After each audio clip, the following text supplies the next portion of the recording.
Phantasm.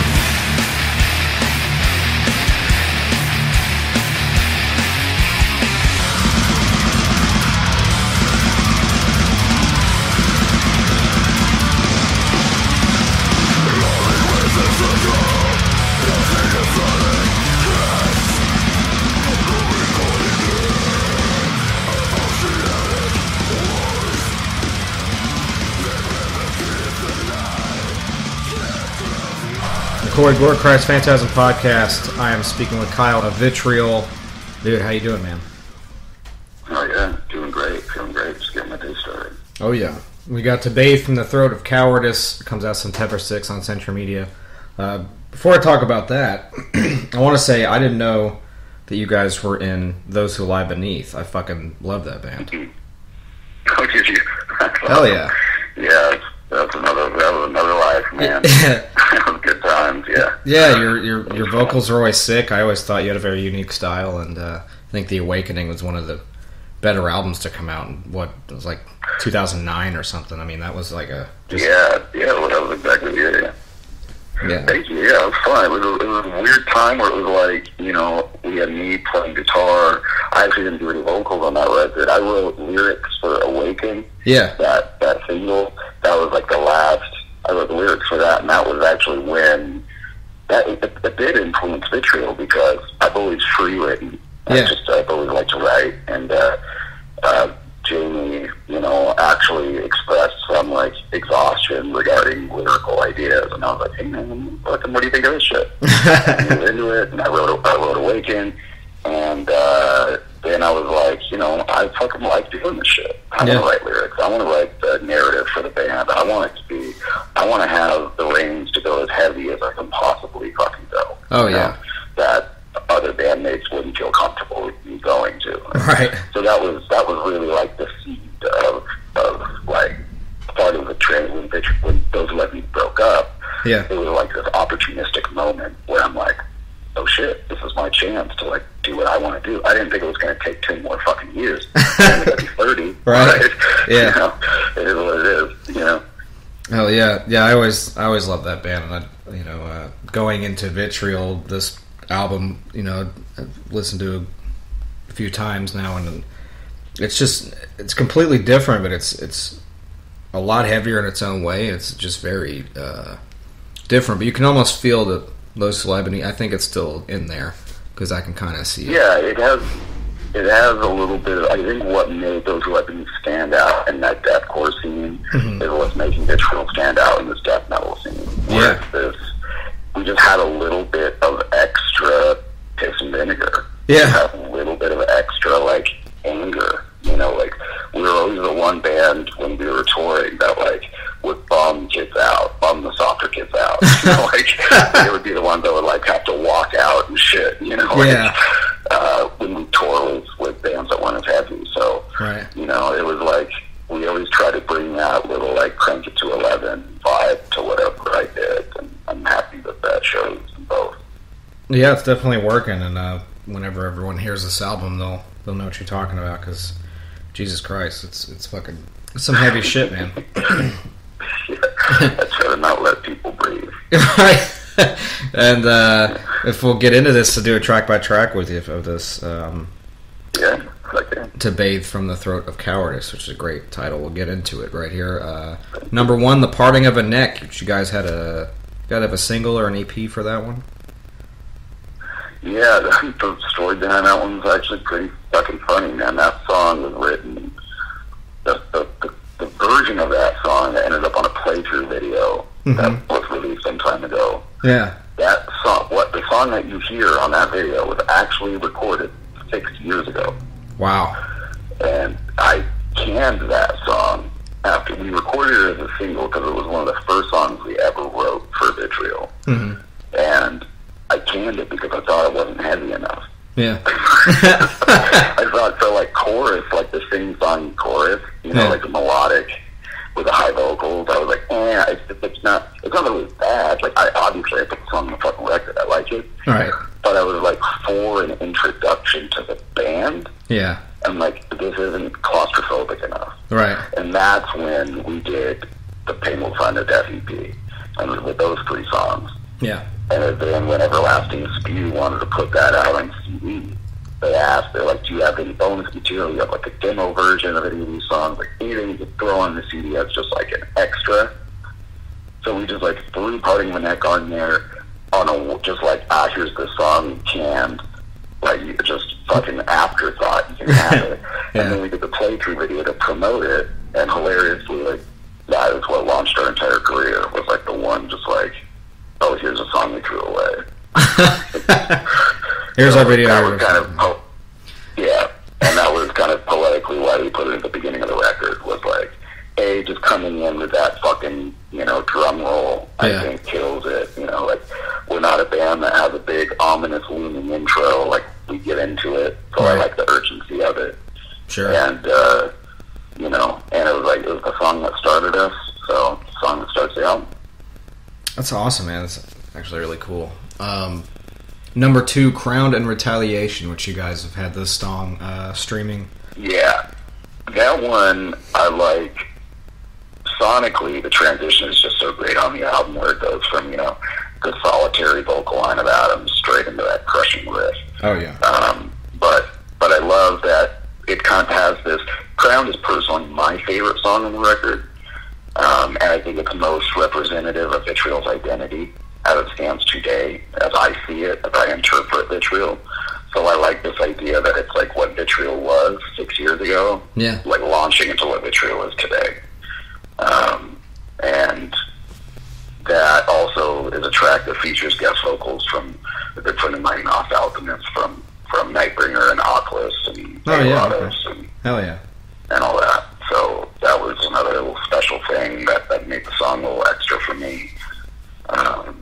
We incorporated, for people with the trained ear, for musicians that'll catch it, we incorporated a second snare into our drummer's kit, so we actually have, you know, like a small 10-inch piccolo snare in addition to the standard 14-inch snare. So in Crowned, in that little bridge, you really hear that ding, ding, ding, ding, ding. Yeah. You know, and I love that shit. I do too. And that song showcased that pretty well. Oh yeah. So it was just a great, it was kind of a no-brainer to put a second.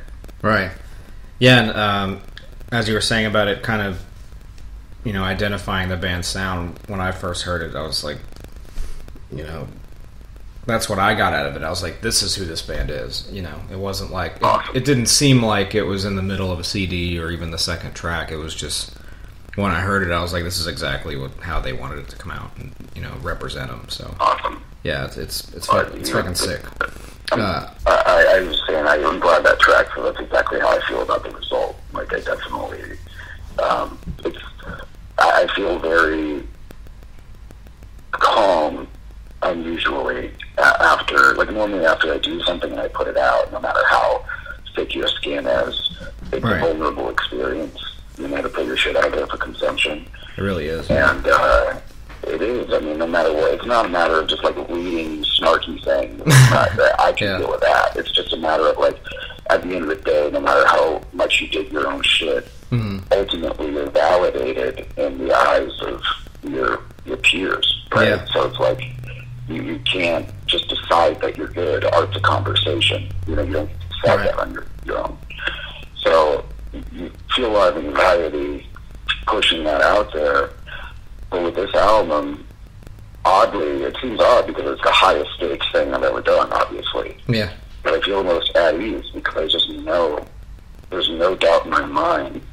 You know, with everything else, there was like little seeds of compromise that I knew were there. I'd be like, oh, the guitar tone just isn't quite, or the fucking this isn't quite there, and hopefully they don't catch it, you know, like, hopefully, like, whoever's listening thinks that they're as heavy as they need to be, that kind of shit, you know? Right.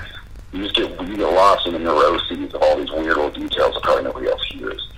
And with this album, like, I was crossed every T, I dotted every I. I lost my fucking mind on every step of this album. Yeah. And at the end of it, it's everything that it needs to be. And it's a good feeling because even when people don't like it, it's fine. Because, you know, people don't like the Beatles, man. It's just like it is what it is. Like, some people aren't gonna like the shit. But at the end of the day, I know it's what it needs to be. you know. That's and, good. And it kind of makes you immune from critique. At that point, it's just like funny and anecdotal what people think about it after that. Yeah, that's a good way to handle it, and I think that, honestly, I've interviewed a lot of bands and put out new records, and very rarely do I hear the perspective of, I'm really satisfied with this record, and I know what I produced, and I'm very happy with it. You know, a lot of times they're like, well, we put it out, and we'll see how it goes, and, the songs are fun to play, but, you seem pretty happy about it and excited about it, so that's a good thing, man. I mean, it was nothing was casually arrived at on this album. Nothing. Yeah. Not a single aspect of this record, And people are going to be generous when they interact with you, either or not. They're either going to listen to your stuff and think like this is a work of someone who's very intentional. Yeah. And if I hear something that I don't understand, maybe I don't understand why they kick drums so high, rather than assuming it was just a amateur mistake, you would assume it was an aesthetic choice. So the people are going to choose how they interact with your shit. Sure. And you can't control that. No. There are people that are just hammers looking for nails, man. Especially in death metal. There are people that are just like looking for things to cut you down on. And that's why you just gotta follow your inner, fucking sick radar. Just do what you know is sick. Just trust in what you know is sick and be uncompromising and pursuing that. And that's the best, that's the most security you can get creatively. It's just knowing that you know it. Because usually when you feel like people don't like your shit, you're almost projecting your own insecurities about your work onto them. It's true. Yeah. So it's a lot easier to just, slap your dick on the table when you fucking really feel like there's something there. Yeah, exactly. So, but anyway, moving on. I think, one more thing about that. I think with the critiquing, death metal, and I think you're on to the, you're right on the money with it. Death metal was always raw. It was never about production. It was never about being critiqued or following a certain path. Like, death metal was always raw, and it was just fucking heavy-ass music, like music that people are like, holy fuck, this is, like, either you're going to be afraid of it and tell your children not to listen to it, or you're going to be like, this is fucking awesome, Death metal is a perversion of metal in a way, what I mean? It's like the production qualities have always represented that. Yeah. And that it's like, in the early days, you had a bunch of kids listening to Venom and Slayer and Sodom and thinking like, what if we put all those bands in a burlap sack and soaked it in like piss and blood and vomit and then like stabbed it a bunch and then cut it in half with a fucking chainsaw, you know what I mean? And then fucked it. Like, what if we did this shit? Yeah, exactly. And like, what if we do this and like take all the shit that we love about this and make it so putrid and so rank and so vile and so fucking just, how can we take all this shit and just crush the listener, not only with sound but with imagery and concept? Like, it was the distillation of all of the negativity and oppression of like thrash and heavy metal and like proto black metal. That's what death metal was. And people can choose to not know that or not learn that or disregard that and try to create death metal in the absence of that wisdom, but it's never going to work out well for them. Right. Because that's what death metal is. And that's why it became a cultural movement. That's why people responded to it in the first place. Yeah. It was not because of musical wizardry and virtuosity. And it's cool if you can implement technicality to overwhelm the listener and to help further that abrasive, assaulting, suffocating experience. And that's why we are technical. But death metal, no matter how you make it, I don't care if it's knuckle dragging, caveman riffs, or hyper speed, whatever. Right. It's all honest, so long as its philosophical intent is to create a negative, hostile experience for the listener. Exactly. And so much death metal isn't actually trying to do that anymore. And, back then, the only person that could handle that new sound was, Scott Burns. So everybody was going to him, so everything was like, Yep. that's the guy for our general sound of this. You know, we got to all Yep. be on this train. It was brilliant. And I think all that still holds up, and I think Vitriol to me, it's very new, but it's familiar again because I've followed you guys since Those Who Lie Beneath, so I still have that kind of nostalgic little sound to it. I can't really describe what's coming from that band to this one that I can still hear. I think it's like the drum tone and just the furiosity of it. But I think you guys are something very fresh, but also very familiar, and that's important these days. Thank you. Yeah, I mean, we really view Vitriol as kind of an honor-bound duty of carrying a torch. Not like, that's what for me, it's like a passion project. Vitriol is like it's really a dude who's just irresponsibly passionate about extreme metal that wanted to make a band that said that. You know, I think I've spent my entire life like defending an irrational passion in something that like people just don't even believe it be real. Like I spent my whole life being called a poser. Right. I've been alienated within the metal community my entire life because I'm a full-on dude. People just think I'm fucking faking it. So it was like Vitriol was kind of my opportunity to like say it without words. You know, it's like listen to this album and tell me I don't fucking love this shit. Right. Yeah.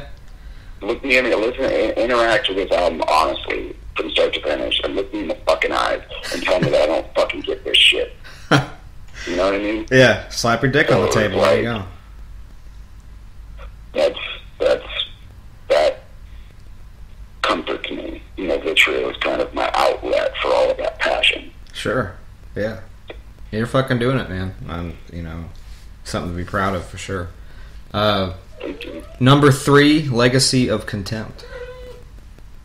Legacy of Contempt, the meat grinder, man. Yeah. That song is so fucking brutal.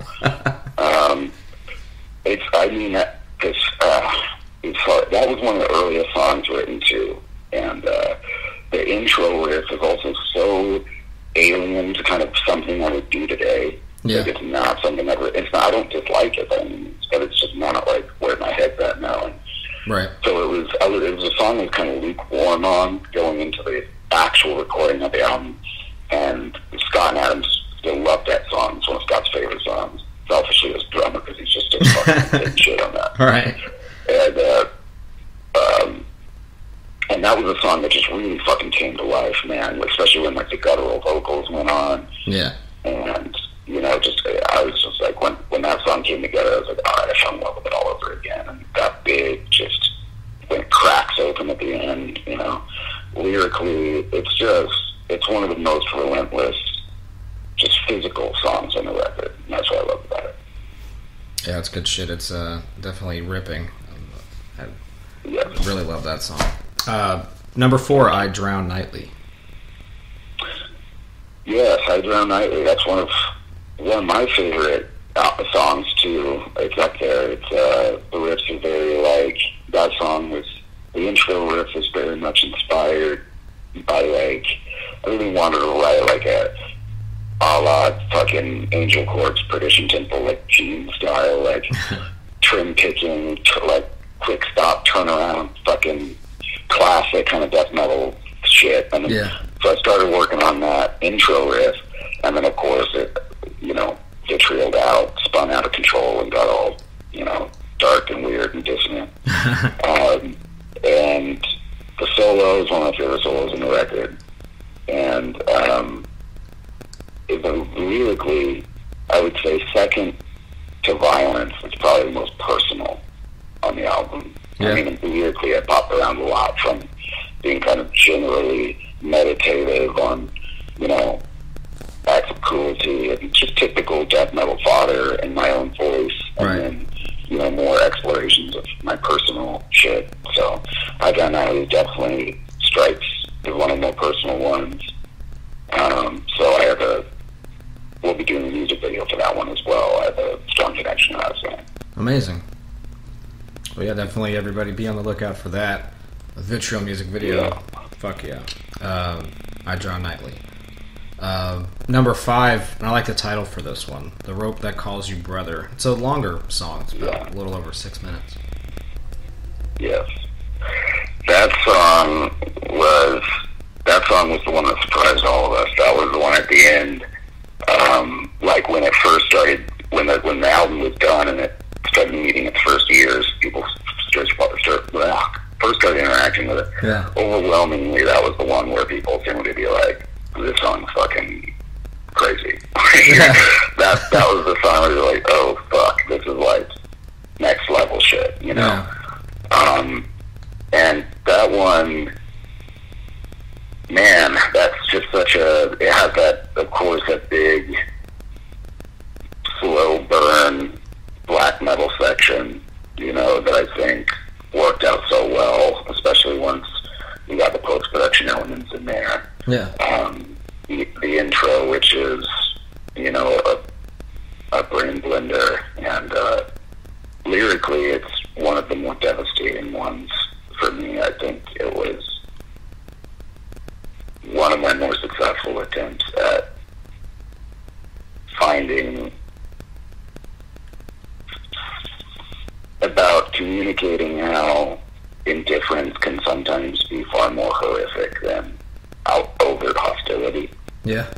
And I think that's something that death metal and black metal doesn't really explore a lot. It's just like the cold indifference of the world. Yeah. We like to focus on, you know, the blood and the combat and the passion. Right. Passion is good, man. Like, you can survive on passion. Like, you can, that's what, I mean, that's why people love conflict. That's why people love tribalism and confrontation. Even if they're wrong, they have a group of people really excited about being wrong with them. You know Right. what I mean? Yeah. So it's like they have this sense of community and this sense of validation and this firm-footedness. It gives you strength. It gives you life. It gives you purpose. Being absent from that, being alienated from a sense of community, being a ghost, Yeah. when you have the needs of a person, is, I think, far more terrifying. And I think The World Calls You Brother is a meditation on someone who just will never have access to that sense of belonging, and that the best thing we possibly could do is to not be here anymore. Yeah. And that's shitty, man. Yeah, I've been there. Honestly, that's very relatable. Yeah. Yeah, a lot of us have. Yeah, I hope. Yeah, exactly, and me too. And I think that people are going to interpret the lyrical content themselves in different ways. You know, like, Sure. oh, some edgy dude just trying to, you know, tell people to fucking. No, like, I'm talking about myself most of the fucking time. Right. You know? Like, that's Yeah. what art is, man. Like, Exactly. of course it's about me. I fucking wrote it. You know what I mean? Like, how would I obtain the perspective Yeah. to speak on these things? It comes from, You know? real life experience, or at least the feelings that you Yeah. went through, and Yeah.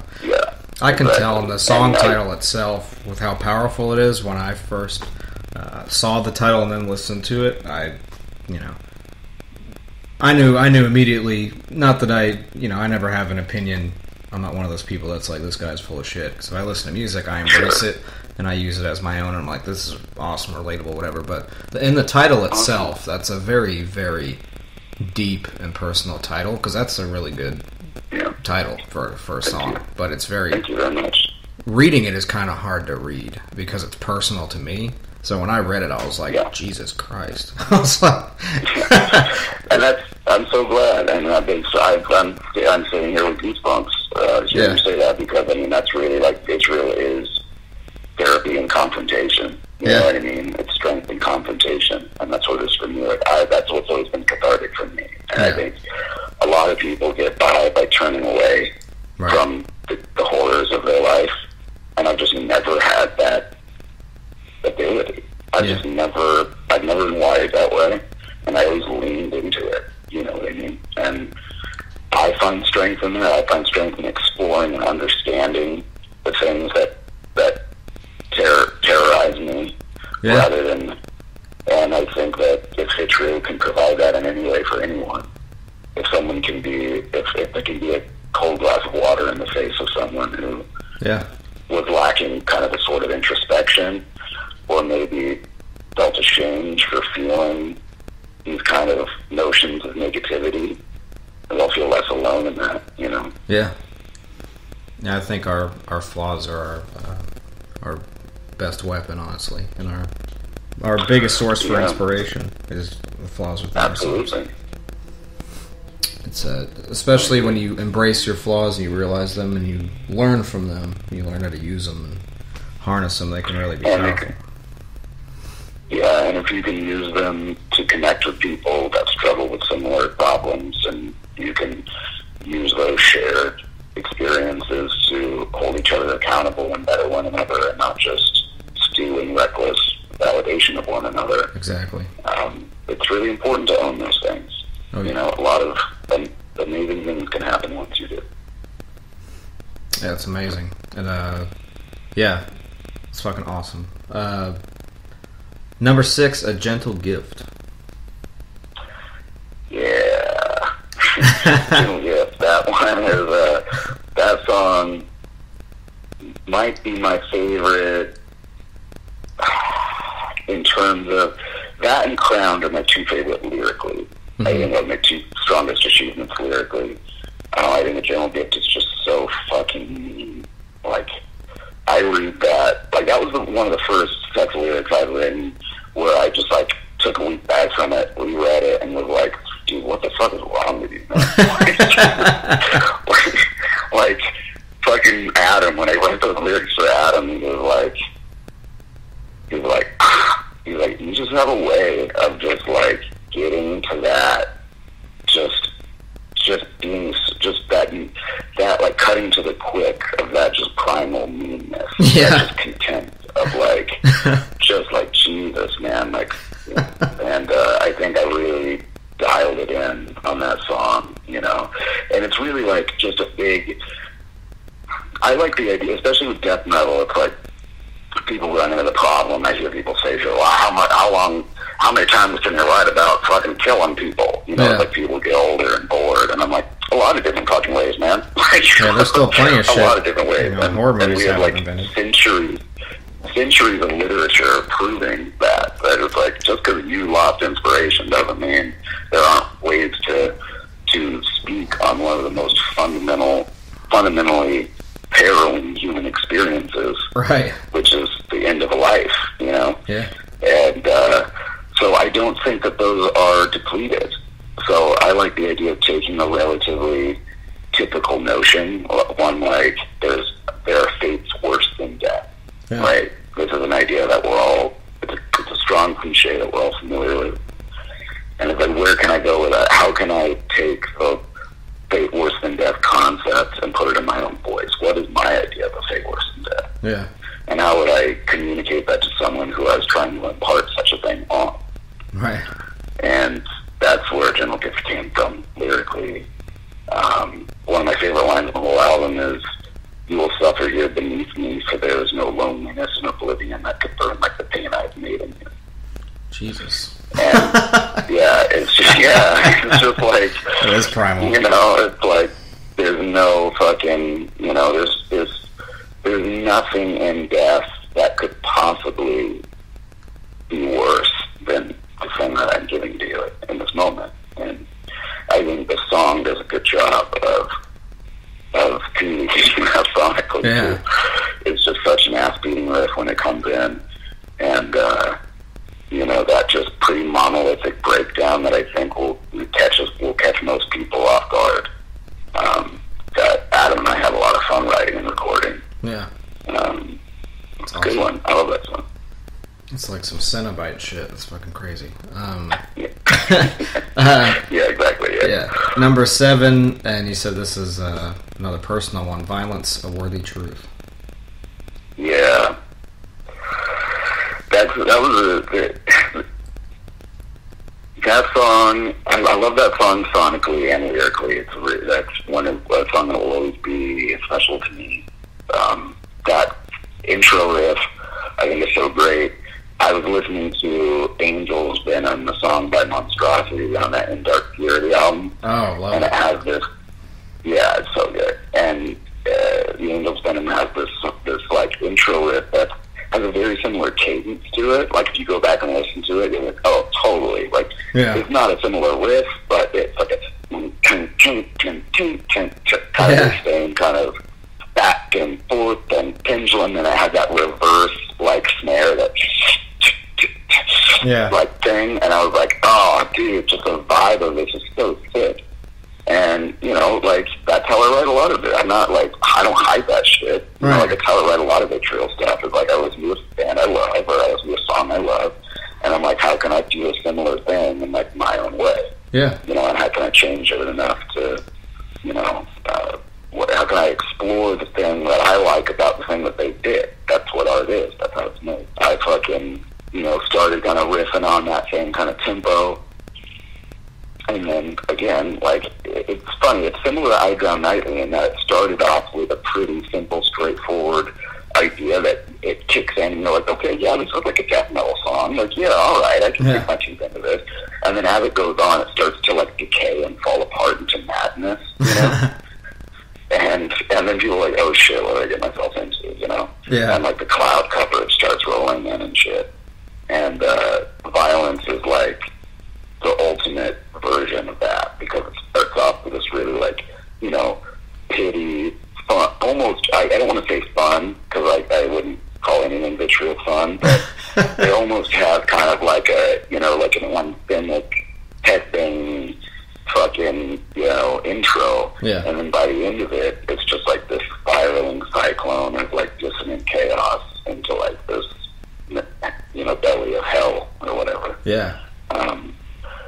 And lyrically, I actually wrote those lyrics a long time ago. I was quite young when I wrote those, and that's why it's all the more important to me, because I don't, not to get too artsy-fartsy, but I think there's a lot of value in free writing for people that write. And I think that one of the values in it is you get to exercise a lot of subconscious truth when you don't think too much about what you're writing. And a lot of the violence was written in that way. A lot of violence written just freely, like without thinking about what I'm writing. Yeah. And looking back on that stuff now, I see, like, I wrote shit that I didn't understand at the time that I understand now, and how it was relevant to me then. And I think it's almost like a spooky project for me. Yeah. And a song that just almost grows more and more relevant every year. And that's a really special thing for musicians, because oftentimes it's the other way around. Oftentimes we get tired of the same old message and we get sick of having to say it all the time. I don't know how much Alex still plays in your Sandman, man. I don't know. Made them all that money, I guess they have to. There'd be a riot. What's that? So they made them so much money, I guess they have to, because most people seeing them that's the song they know them from, you know. I know it, but like they're nice enough to do it though. Because the thing is, they don't have to. Like when I saw 9 Inch Nails like 5 years ago. Yeah. And they didn't play Closer. Yeah, they didn't play it. I saw them earlier this year, and they didn't play it. Yeah, it was strange. They didn't play it, and that's such a dick fucking move. If they did not like him, because it's such coming. Because I know, he doesn't have to tell me why he didn't do it. I know exactly why he didn't do it. It's his Creep, like Radiohead's Creep. Like they fucking hate that song. They resent that song because it like made them their pretentious, whatever self-evaluation of themselves discredible. Because like normal people like their music and they hated it. Yeah, and you know, it's like. I think that's his Closer. I think he's like, I'm sick of like trashy fucking people like fucking in the back of their Camaros to my music, you know? So he's like, you know, like, I guarantee you that's what it is. And I'm like, fuck you, I want to fuck in the back of my Camaro to your music. Shit, I paid you to fuck in the back of my Camaro to your music. Right. You better fucking play it. You know, it's like, that song built whatever fucking summer home you live in, you fucking cunt. Like, play the fucking song. You're exactly right. That's how I feel about it. Like, it ain't about you. If this is all about you, then stop taking our fucking money. You got so much artistic integrity. Stop selling out auditoriums under the guise of playing a song that 70% of us came here to fucking hear. Exactly. Like, if Slayer didn't play Rain and Blood, it's like, why the fuck do we come? You know, and would there be a riot? Yeah. That would go over a lot worse. Yeah. Yeah, and that's the thing. It's like metal, at least metal, we hold them accountable. We won't tolerate shit like that. Yeah. You know? Nine Inch Nails at the Rose Quarter Auditorium with a bunch of middle-aged people complaining about how they're gonna fucking write a Yelp review. You know, like they can get away with that. You know, a bunch of drunk 300-pound Slayer fans that fucking spent half of their fucking construction wage to fucking on the VIP tag, whatever. Yeah. You know what I mean? Like, not hearing Rain and Blood. Are you fucking kidding me? They wouldn't make it out alive. No. You know? So, that's cool. one nice thing about our scene. Yeah, it sure is. I was going to say, I was going to say, I write lyrics a lot. It actually was something that came out of therapy when I was a lot younger. You know, on a personal level, you know, there was a period where I wasn't really talking. I don't know what happened with that, but whatever. But they were like, so why don't you write down your thoughts or what you want to say? And it ended up being very therapeutic. I never, you know, any time I always just write. And, you know, I was in bands here and there, but I just like writing in general. And lyrically, it's better for me.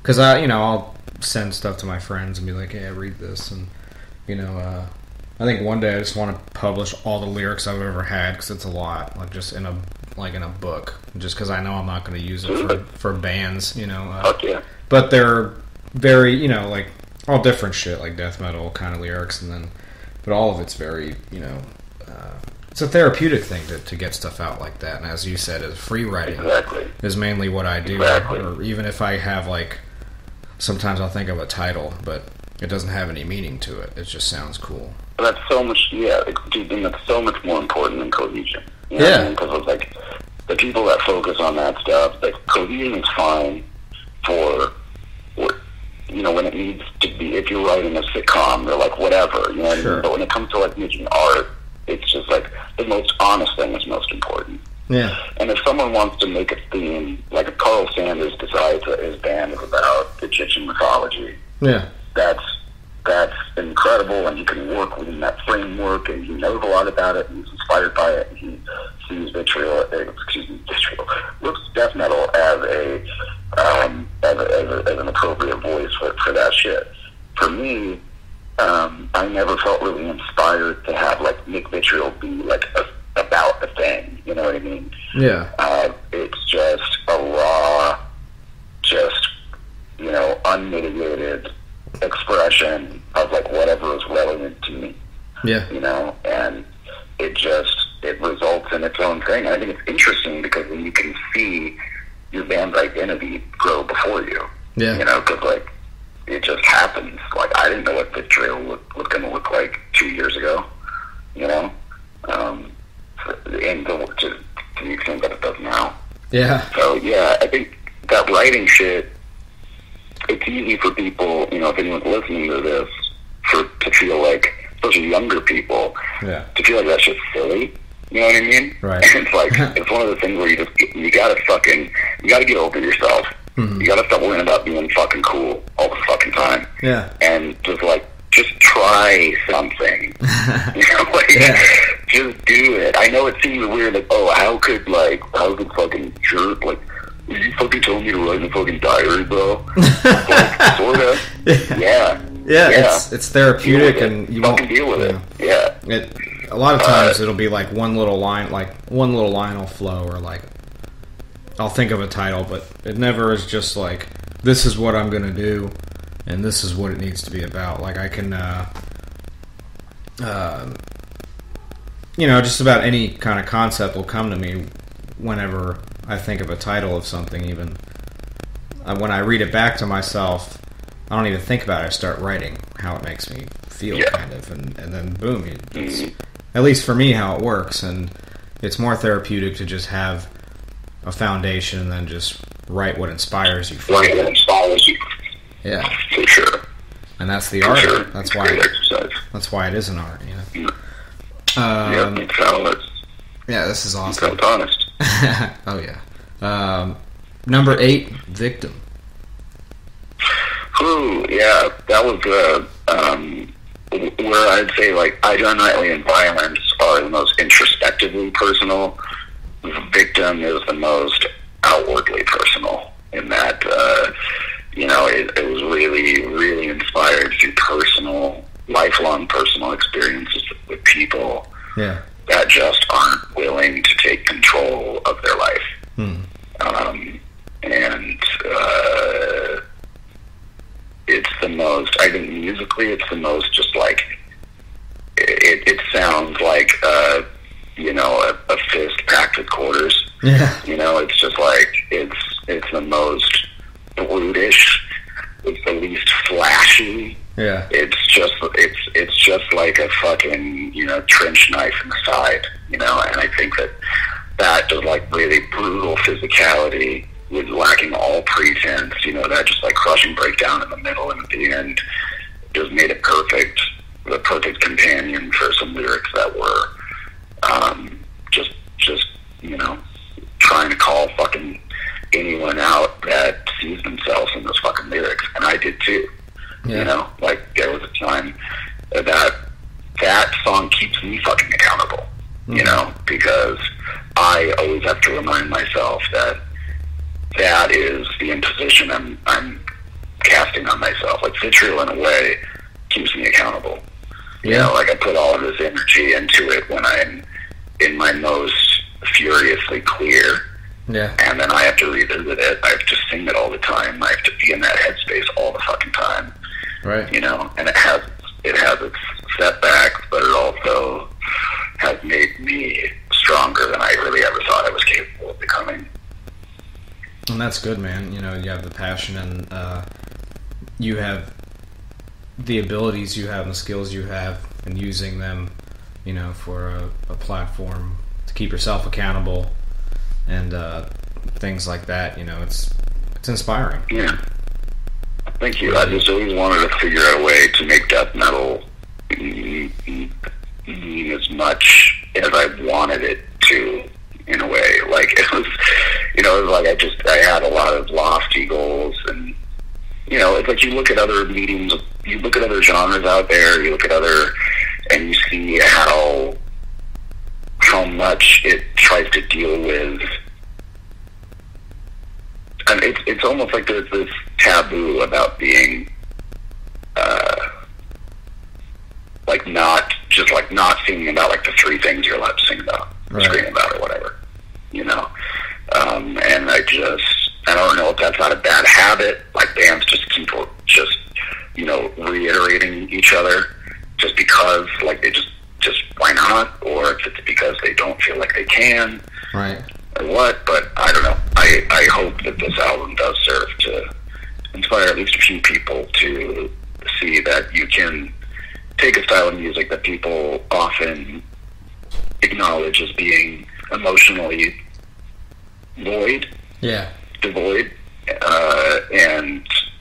that it doesn't have to be. It's not necessary. It's just, you know, an unfortunate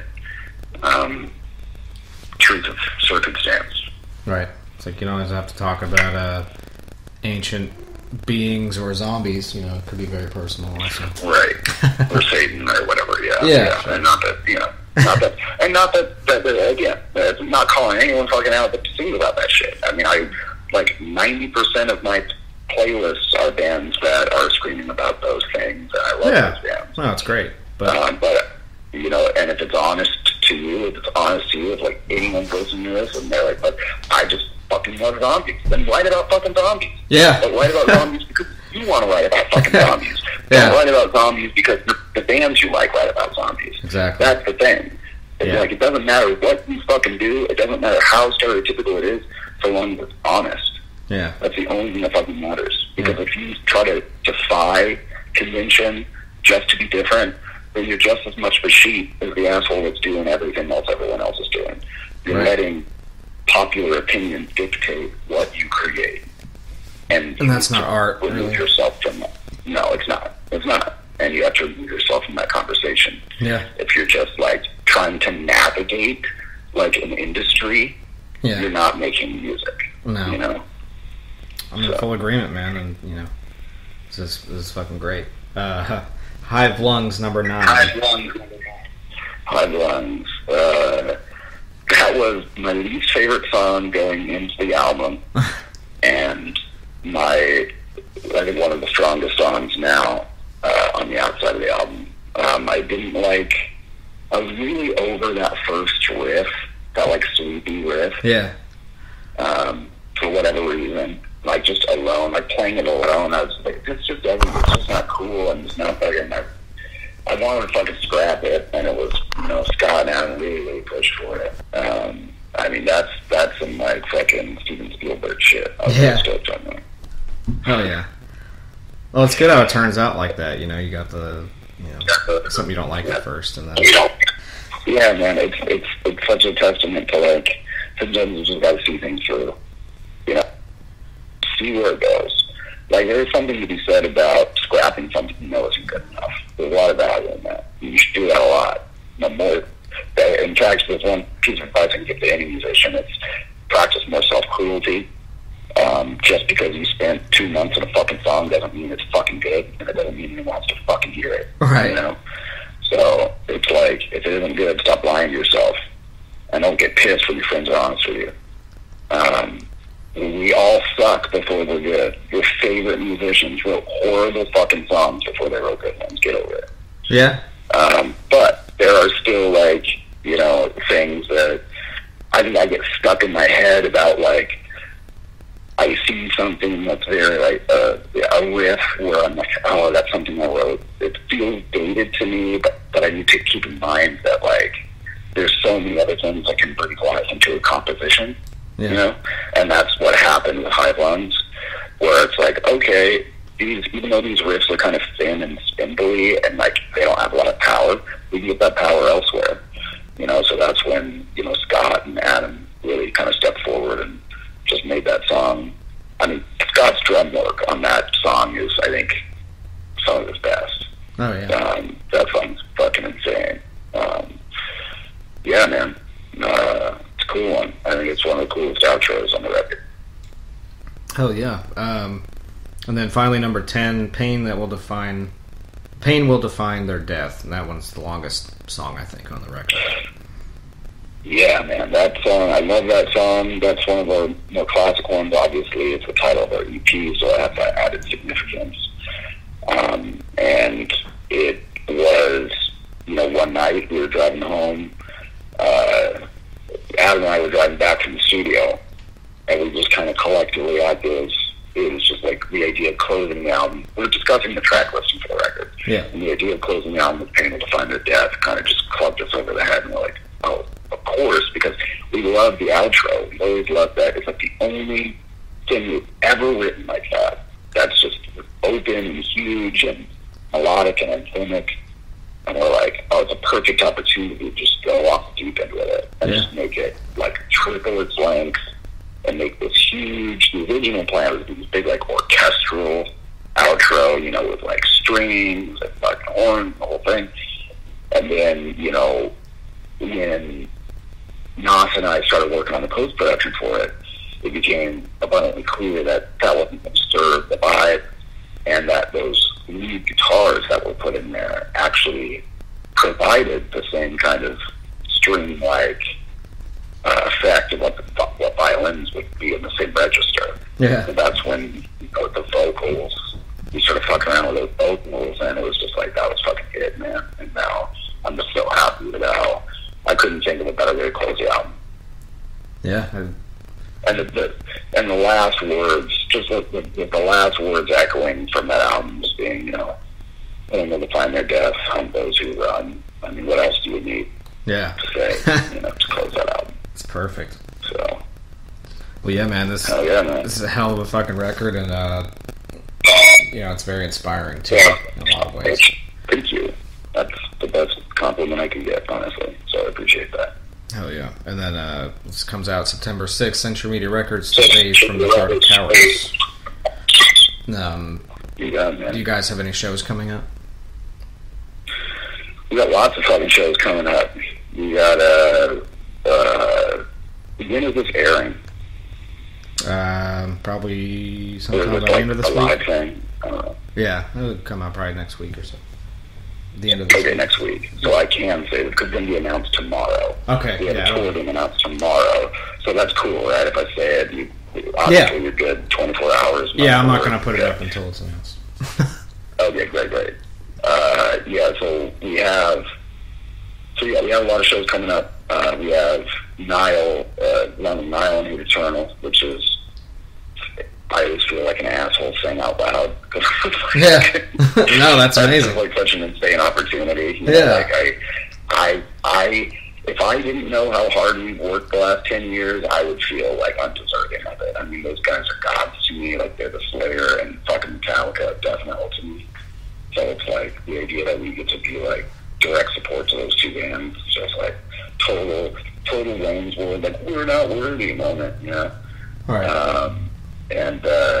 So that's incredible. Full month in Europe with them. Come back to the States. We do have a run with Mana that isn't announced yet, but won't be announced for a little while. But it is in the States. I can say that we're going to be touring the States in the fall. And we will be going back over to Europe in early 2020 with Chrissy and Gruesome. And that will be announced. That's the tour that will be announced tomorrow. With Chrissy and who? What's that? Who was it with? I didn't hear that. Yeah, Chrissian and Gruesome. Oh, that's fucking amazing. Yeah, so that's going to be Chrissian for me too. Is personally a huge fan for me. Their early work, Black Force Domain, like all of the late '90s Brazilian shit was like, you know, Abhorrence, Rebellion, all that stuff. Nefast, like the 2000 shit. That shit was like, I don't know any, you know, Americans will fucking string me up for this. Like, there's never been a country that has understood death metal more than Brazil. Oh, you know, like, some of our biggest listeners are from there. You know, like we have a good following from those guys. They're the craziest motherfuckers on the planet.